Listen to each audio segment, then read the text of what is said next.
I'm Tori, and today I am going to be reviewing Him, Her, Him Again, The End of Him by Patricia Marx. This book is basically the story of a young woman who is doing pretty much everything in her power to ruin her life and make bad decisions. And usually I hate books with protagonists who make really poor choices, but this is written in a way that is just hilarious.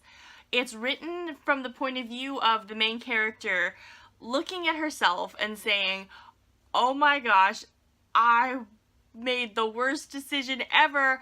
I can't believe I did that.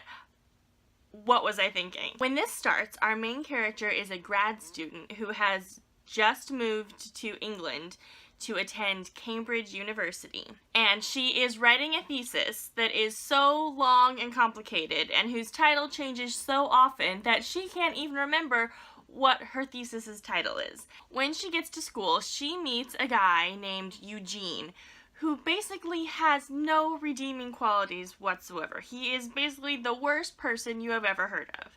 And our main character, for some reason unknown even to herself, falls madly in love with him. And so this is her story of all the crazy things she does in her life, mostly with this guy, but all the other decisions she makes in her life are pretty bad too.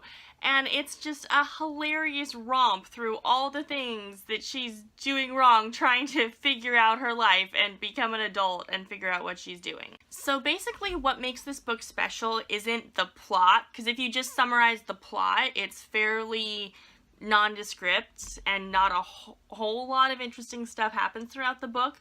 What makes this book amazing is the writing style. I just love the way that this book was written, and just every page was a treat. There were some parts that were hilarious, then it would go on a ways and you just watch what was happening and just, you couldn't look away. It was like driving past a car wreck, you know, you just can't look away, you have to keep watching, and it was written in such a funny way that I just could not stop reading and just laughing. Now, this style of humor won't be for everyone. There are definitely some people who will not like this book, but I thought the humor was hilarious. And it was so funny to just be inside the main character's head and kind of hear her inner monologue. So there were some amazing quotes in this book that I just couldn't help laughing out loud. They were amazing. So here is one of the quotes that I really loved.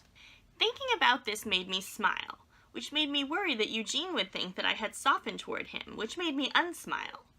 On the other hand, I did not want to come across as wounded, so I smiled again, then toned it down to an insipid grin, which, I worried, could be taken as a sign of my being mentally defective. So I tried to affect an air of indifference, but, afraid that might translate as being bored, I grimaced, then simpered, then scowled, then pouted, then faked an oh-so-pensive expression, then attempted a poker face, which I suspected looked as if I were about to throw up.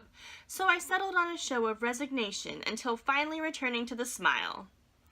I have always had a hard time knowing what to do with my face. And so even the format of the book is funny. So you read the book, and you get to the end, and after the end, the story goes on for a few more pages to tell you what happened next. And after that, there is the appendices section.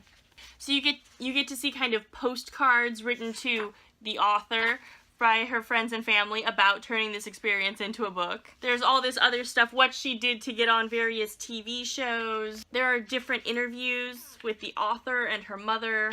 One of my favorite little side bits was the note on the type, which has nothing to do with anything, but is still completely hilarious. So I found this book very funny, very ridiculous, and just kind of fun to stare at. So I highly recommend this if you have kind of a snarky sense of humor, like anything that's really self-deprecating and tongue-in-cheek. So definitely try reading this.